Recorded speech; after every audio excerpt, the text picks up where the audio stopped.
So, I'd like to talk about the 1972 film Sweetback's Badass Song. I apologize, it's actually 1971, but this is actually one of the most important and controversial films ever made, especially in African American cinema. And this is the film that actually started the Blaxploitation genre. A lot of people think it is Shaft, but it's actually Sweetback's Badass Song. And Shaft gets a lot more attention because it was nominated and did win an Oscar for Best Sound with Isaac Hayes. You know, Shaft is a bad motherfucker.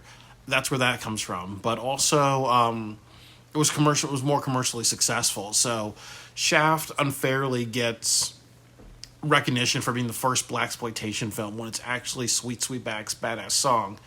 And ironically, Shaft made Isaac Hayes very popular, but Earth, Wind, and Fire became very popular because of Sweetback's Badass Song. And I've watched this film like a few times in my life. I watched this in college because I remember people saying something like, you know, if you watch the film Clockwork Orange, it's so disturbing that you'll go insane. So I went to the library and I watched the Clockwork Orange, and I was like, man, it's definitely intense, but it's not freaking me out too much because people have just kind of ruined it for me. And then the other film I saw was Sweetback's Badass Song. It was X-rated. It said rated X by an all-white jury. So I picked this up, you know, like over 10 years ago, watched it in the library, and I was like, wow, this is very interesting filmmaking. And definitely if I ever become a filmmaker, there are a lot of ideas that I want to take from this movie. So, you know, Sweetback Song is about this man who is a gigolo and he's a sex performer. Like, he performs sexual acts in front of people for money, and also sometimes he invites people who are watching him have sex for money to have sex with him. And the rule is that because his dick is so big that it's only black women that are allowed to have sex with him in almost every situation. But what happens to him is that he's an orphan kid, and then he is raised in like this brothel household where these sexual acts are happening. And one day, this is the most controversial scene in the movie, that there's this woman that rapes him. Like, she kind of invites him to have sex with her, and even though it looks like, you know, he's into it, he's not being forced, he's just going along with it, and, you know, just really just being like, you know, being portrayed in a way like he is like the alpha male, like, you know, it's my job to please a woman. It's still rape because you are forcing, manipulating, inviting a child to have sex with you. And in that scene, they're both it's an adult female, and it's also a young male. And this film has been shown in theaters, and it's licensed and whatever. So this is one of these examples, like in Pretty Baby with I forgot her name. I forgot who's in Pretty Baby and Madame Adolescenza, where this film does have a very controversial depiction of children. Also in Taxi Driver, when, you know, you have Jodie Foster and you have the pimp saying, you know, you can fuck her in the mouth, you can fuck her in the ass, just no rough stuff, whatever. This is the best pussy you'll ever get. You know, even though those lines were said in Taxi Driver, very, very controversial, and maybe in most films nowadays people wouldn't even cross that line. But in the 70s, there were a lot of films like this that crossed the line, especially transgressively sexual films. So, with that said, you know, he grows up in this brothel. He becomes a person that regularly has sex with all the girls because he's really, really great at sex. You know, Sweetback is another way, is a euphemism of saying, you know what, his dick is so big, it's like a sweetback. Sweetback just means a really, really big African dick that goes past your knees. And what happens to him is that one day, Beetle, the guy who runs the brothel, he says to Sweetback, you know, you have to go to the police because they just need a black man to bring down to jail to show like they're actually doing their work. They're doing their job or whatever. So Sweetback goes along with him, and there's no problem with the police officers. So what happened is that the police officers pick up another young black kid who is doing a protest. So they arrest him, and they take this Black Panther kid, you know, his big afro, and I think all of his protesting buddies are saying "jive the police." And what happens to him is that The police take this young black man out of the car. They start punching him, kicking him. Sweetback he's outside the car as well. So Sweetback, just in a fit of rage, is like, you know what, I'm sick of this. So he just takes one of the handcuffs and just starts beating the shit out of the police officers. And he bloodies them to death. And actually, they're not dead, they're unconscious. But what happens through the film is that Sweetback is avoiding the police. And also, there are times where the police are getting information out of people through police brutality. You hear police officers call black people niggers a bunch of times. You hear the police commissioner saying a false story to the press, but actually it's code to say, you know what, police officers found Sweetback at one point in the film, and they're ordered to beat information out of him. And also, there's another disturbing scene in the movie where there's this woman having sex with a black man, and she gets pistol whipped by the police and held at gunpoint to just, for information where Sweetback is. So there's a lot of just talking points about this film that most of the time in movies, and even you see this nowadays, is that you have a white director or a white producer telling a black story. And usually, if it's a producer or a director and they're white, and I know this is racist, but this is actually true, is that they're going to have power over the final decision. So sometimes you have a lot of that, it's too far or too heavy. And I've experienced that in my filmmaking career. But usually when you have a black producer or a black director and they have a lot of power on set, that's kind of when you see more of how a person of color or an African American can show police brutality on films, and just how much it hurts and what it means. Because usually when you do it with a white guy, most of the times they kind of sugarcoat it. Like, to give you an example, I was doing a film called Intro to Media last year, and what happened was that I had a director work above me. Like, I brought a director on the project, and one thing I didn't like was that he didn't want me using the N-word.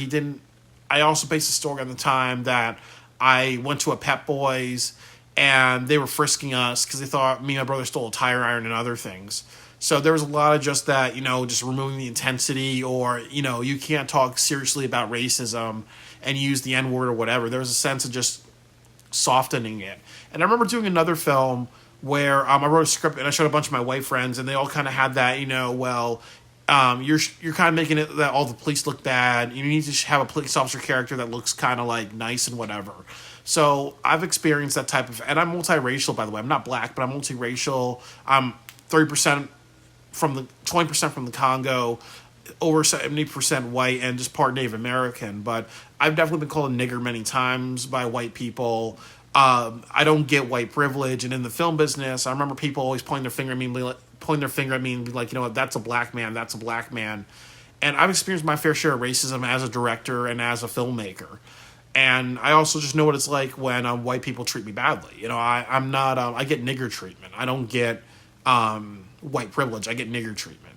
So I do understand these things on a personal level. And when you see films like Sweetback's Baadasssss Song, it's a motivation for all filmmakers from different races to tell your stories. And sometimes what happens is you're better off kind of making a movie without the oppressing race. So if black people have been oppressed by white people so much, sometimes the best thing to do is make a movie without a white director, make your story without a white director or a white producer, because they're going to censor your work, or they're going to be like, they're going to pressure you to kind of soften it, or they may say something to the editor, like take these things out or whatever. It does happen a lot in Hollywood. It still does nowadays. They do talk about like how in some movies, for a movie to be NC-17 in most cases, you have to have a woman on top of a man sexually. If you do a movie where a man is in a dominant position having sex with a woman, that's R-rated. But if a man is having sex with a woman and he's in a dominant position, it's rated R. But if it's a woman having sex with a man and she's in a dominant position, she's X-rated. They actually kind of prove that that's kind of how they do it in Hollywood. And then sometimes if you have two lesbians having sex, it's X-rated, but if you have two men having sex, it's not X-rated. So there is a lot of just, that you do see that in Hollywood. And this film was also kind of like about that as well, that say that you don't need like the Hollywood system or whatever. People just need to make the movies that they want to make, because Hollywood is not the be-all, end-all. And also with Sweetback, a little bit of the backstory is that, Melvin Von Peebles, the person who made this film, he was pointing out how in a lot of film festivals and even in Hollywood, there's been years and years in the 60s where black people have not, there's been no black directors or no representation because most of the time when a black man makes a movie and needs funding, most people will not fund the project. It's mostly whites. So this film, I don't remember how he funded it, but the Black Panthers appear in this film. The Hell's Angels appears in this film.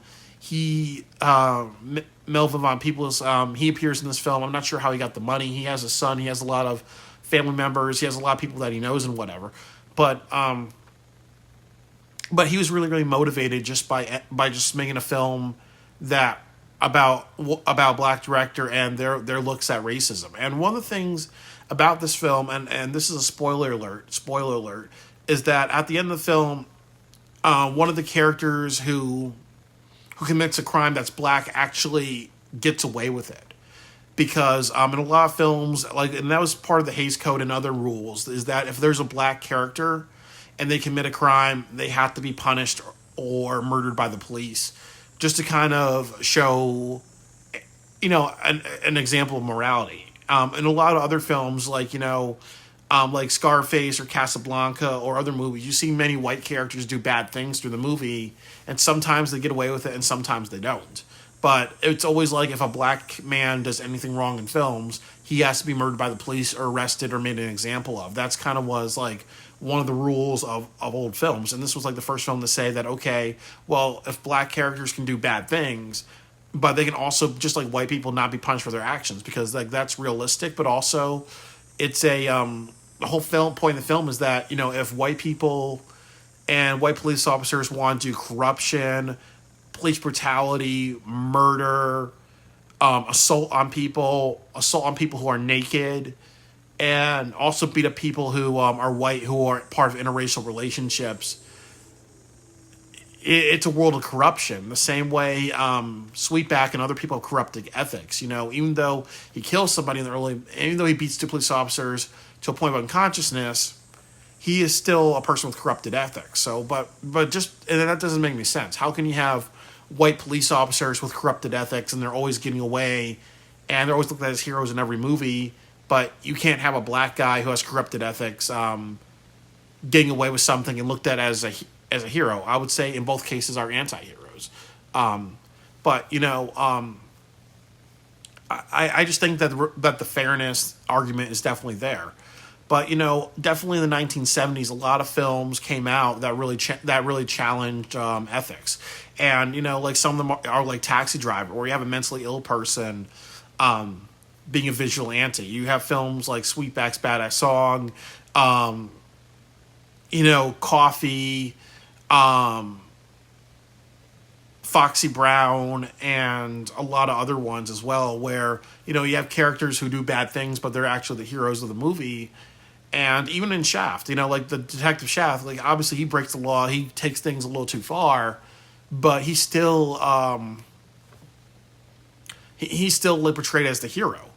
So it was a voice for anti-heroes. It helped kind of fuel the rise of the anti-heroes, and it also kind of fueled a voice to say like the anti-hero or the person doing wrong can't be a white person with corrupted ethics. And I was like talking about the film War Games, where sometimes you even see that in a lot of movies, where it's like a white person or a white kid and they do something really bad, but they end up doing a lot of good things, so they're like the hero in the end of the day. Like in the film War Games, this kid is a cyber hacker. He hacks into a computer and that almost makes the U.S. believe that they're at World War III. So instead of going to jail for cyber terrorism, hacking, espionage, and other crimes, he solves the problem at the end of the movie, and everybody's kind of like, well, he's the hero, but they don't like say, okay, but you did all these things, so maybe we need to put you in jail. Or even if they did something like say, well, your community service is to work for the government, and while you're being punished, it's also a way for you to train and whatever. There's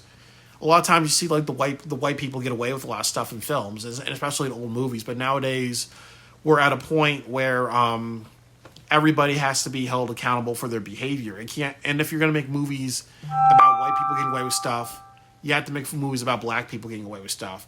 If you're going to make movies about women, about men being abusive to women, it makes sense to make films where women are abusive to men. And this kind of really started that because, it can't always be just one way.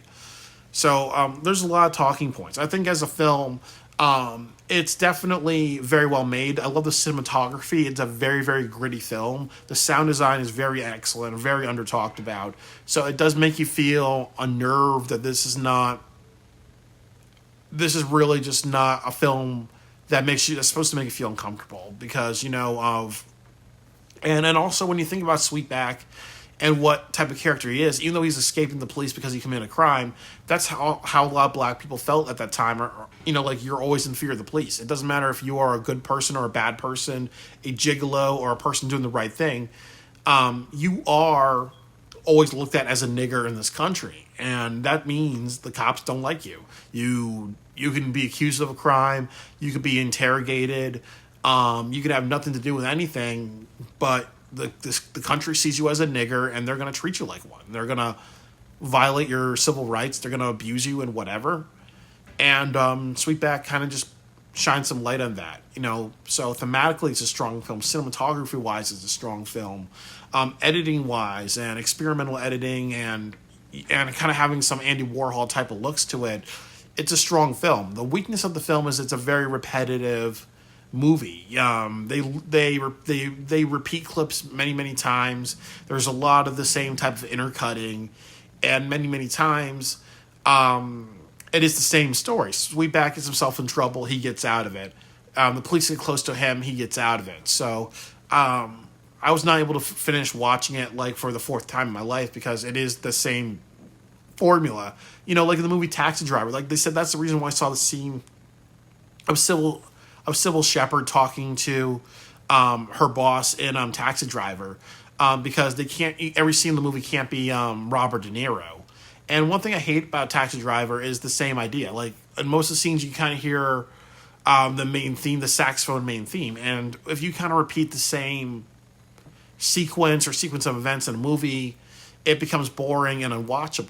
And I felt that with Sweetback when I watched it this time. It felt like the same type of, he's getting in trouble, he's avoiding the police. People are being interviewed about where he is. It becomes super repetitive. And I would even say that if Melvin Von Peebles was still working on the movie and editing it, I mean, if he was as a film criticism, I would say he should have shortened the movie by like maybe 10-15 minutes because it's too repetitive. And then maybe just have and maybe like if you have characters, just keep maybe give some of them more attention instead of just like making it feel a little too interview because it just feels too repetitive. But they do have a very interview style. Like people are kind of asked where Sweetback is, and also when you see the camera pan to different characters, I kind of like that because it doesn't feel like a film. It feels like more of like a documentary. It feels like a documentary techniques in a film, and that's good because it was supposed to be a real life nitty gritty type of movie, and it needed to be that because police brutality and police harassment and police corruption and corrupted ethics, that is a realistic thing, especially the 70s with Nixon and also with a lot of the riots and protesting you saw around the country. The police took things too far, so it really was the film that needed to be, and everybody did a great job with it. Yes, it is a bit of repetitive. It drags on a little too long, but it's ultimately one of the best films ever made. And definitely, I've even took some mental notes of what I would like to do as a filmmaker based on on a movie like this. So, I'm very, very happy that I watched this again. I'm happy to review it because not a lot of people talk about this, but this is one of the most important films ever made. It is a film that really reflects, the racial tensions, the psychological fear of police brutality and racial violence. It is a very sexually transgressive film, and obviously, even though there's sexual acts in the film that are highly controversial, it brings awareness to, to the fact that it's not just sex is more than just straight people, and also that, people can be sexually adventurous, and that's okay. But obviously there are other things that went on at that time, like sexual abuse of children, and not a lot of people talked about that. But even if you watch that film and say, you know what, it's good that they at least kind of feature it, because that's a thing that does go on and that needs to be talked about. Unfortunately, that wasn't really talked about a lot until like the 80s, but it's important. And then also too, when you watch this film, it is a masterpiece of filmmaking. It's a film that uses its cinematography, its music, its editing, its storytelling, and what it could do, all to depict how people are psychologically wounded by racism and in fear of racism and fed up with racism and systematic racism and systematic double standards with police. It does that the best it can with its material, and it stands the test of time. It's one of the best greatest films ever made. Sadly, extremely fucking underrated and underseen by a lot of people. When this is a film that should be shown in colleges, it should be kept alive for what it represents. It's one of the most important films. In fact, maybe the most important film in African American cinema and in American cinema and in world cinema. One of the most important, but definitely in African American cinema, probably the most important one.